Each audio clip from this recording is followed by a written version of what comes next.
حضور اکرم صلی اللہ علیہ وسلم کی معجزات۔ بسم اللہ الرحمن الرحیم۔ السلام علیکم۔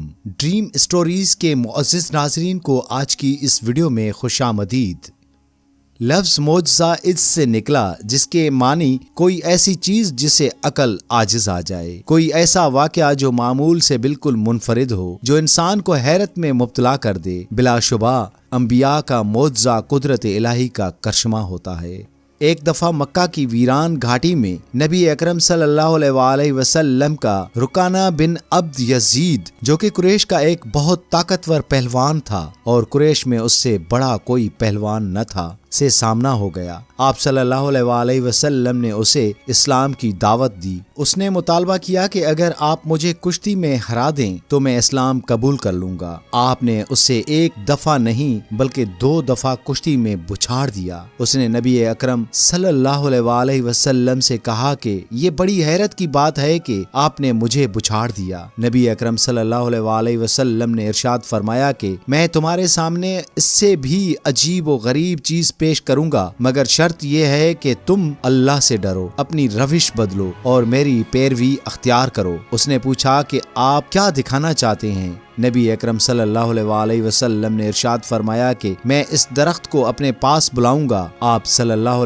علیہ وسلم نے درخت کو حکم دیا اور وہ درخت اپنی جگہ سے چل کر نبی اکرم صلی اللہ علیہ وسلم کے پاس آیا اور اس کے بعد آپ نے اسے حکم دیا کہ واپس جاؤ، تو وہ واپس اپنی جگہ چلا گیا۔ اسی طرح عکاشہ بن محسن مورکہ بدر میں بڑی بے جگری سے لڑ رہے تھے کہ ان کی تلوار لڑتے لڑتے ٹوٹ گئی۔ وہ نبی اکرم صلی اللہ علیہ وسلم کی خدمت میں حاضر ہوئے۔ نبی اکرم صلی اللہ علیہ وسلم نے انہیں ایک کھجور کی چھڑی عطا فرمائی اور ارشاد فرمایا، عکاشہ جا دشمنوں سے لڑ۔ حضرت عکاشہ رضی اللہ تعالی عنہ نے وہ لکڑی پکڑ کر جھٹکا دیا تو وہ ایک لمبی تلوار بن گئی جس کی دھار تیز اور چمکدار تھی اور اس میں مضبوطی تھی۔ حضرت عکاشہ نے یہ تلوار بدر کے میدان میں خوب استعمال کی۔ اس تلوار کا نام العون تھا۔ حضرت عکاشہ کے پاس یہ تلوار ایک مدت تک رہی اور وہ اس کے جوہر جہاد میں دکھاتے رہے۔ اسی طرح حضرت قتادہ بن نعمان رضی اللہ تعالی عنہ میدان احد میں بڑی بے جگری سے لڑے اور اپنی شجاعت کے جوہر دکھائے۔ میدان احد میں حضرت قتادہ بن نعمان کی آنکھ زخمی ہو گئی اور اس کی پتلی نکل کر ان کے گال پر لٹکنے لگی۔ حضرت قتادہ بیان کرتے ہیں کہ نبی اکرم صلی اللہ علیہ وسلم نے اپنے دست مبارک سے وہ پتلی واپس آنکھ میں رکھ دی تو وہ آنکھ بالکل ٹھیک ہو گئی۔ یہ آنکھ دوسری آنکھ سے بھی زیادہ تیز نگاہ اور بہتر تھی۔ حضرت عبداللہ بن مسعود رضی اللہ تعالی عنہ ارشاد فرماتے ہیں کہ میں عقبہ بن ابی مویتر کی بکریاں چرایا کرتا تھا۔ ایک دفعہ نبی اکرم صلی اللہ علیہ وسلم کا وہاں سے گزر ہوا۔ آپ صلی اللہ علیہ وسلم نے مجھ سے پوچھا کہ اے لڑکے، کیا تیرے پاس دودھ ہے؟ میں نے عرض کیا کہ ہاں دودھ ہے، مگر وہ کسی کی امانت ہے، میں دینے کا مجاز نہیں ہوں۔ نبی اکرم صلی اللہ علیہ وسلم نے ارشاد فرمایا، اچھا تمہارے پاس کوئی ایسی بکری ہے جو کبھی حاملہ نہ ہوئی ہو اور نہ شیر دار ہو؟ میں نے عرض کیا کہ ہاں ایسی بکری تو ہے۔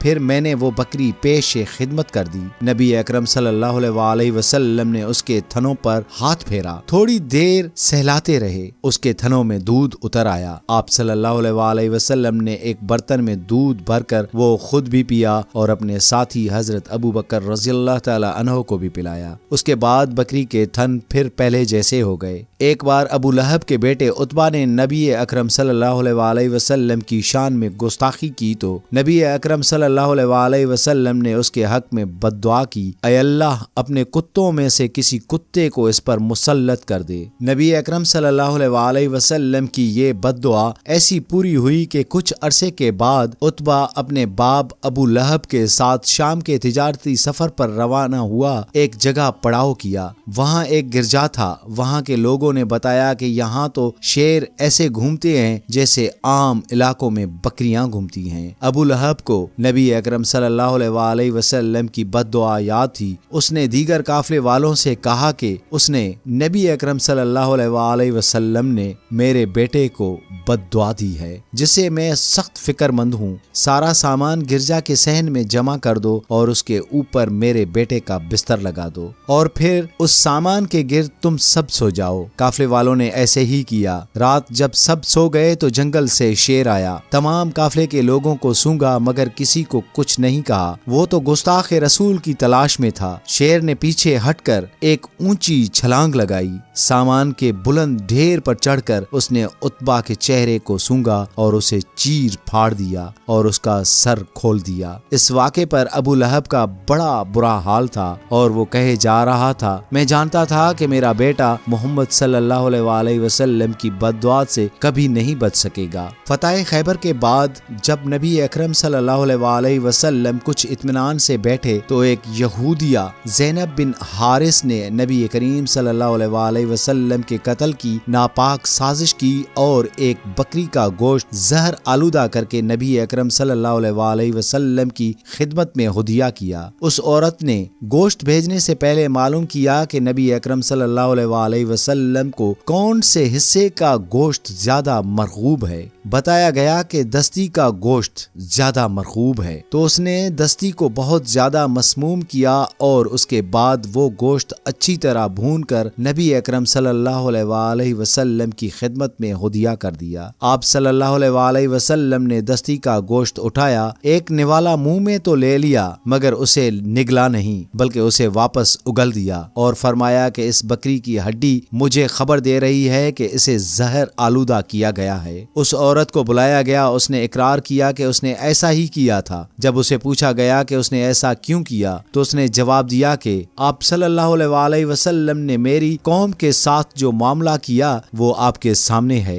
मेरा इरादा था आपको अगर आप आम बादशाहों की तरह होंगे तो इस जहर से नौज बिल्लाह हलाक हो जाएंगे और मैं राहत पाऊंगी, और अगर आप वाकई नबी हैं तो अल्लाह आपको उसकी खबर देगा। उसके बाद आप सल्लल्लाहु अलैहि वसल्लम ने उसे उस वक्त तो माफ कर दिया मगर बाद में उस जहर के असर से हजरत बशीर रज़ियल्लाहु ताला अन्हु की शहादत हो गई। तो फिर आप सल्लल्लाहु अलैहि वसल्लम ने उनके कसास में उस औरत को कत्ल कर दिया। ग़ज़वाए अहज़ाब, जिसे जंगे खुंदक भी कहते हैं, इस जंग से कबल जब खुंदक खोदी जा रही थी तो एक बहुत बड़ा और सख्त पत्थर आयल हो गया। बहुत ज्यादा जोर लगाया गया लेकिन न टूटा। तब आप सल्लल्लाहु अलैहि वसल्लम को इत्ला की गई। आप सल्लल्लाहु अलैहि वसल्लम तशरीफ लाए और कुदाल से एक ज़रब लगाई, चिंगारियां निकली और आप सल्लल्लाहु अलैहि वसल्लम ने इरशाद फरमाया, रूम फतह हो गया। फिर दूसरी ज़रब लगाई, चिंगारियां निकली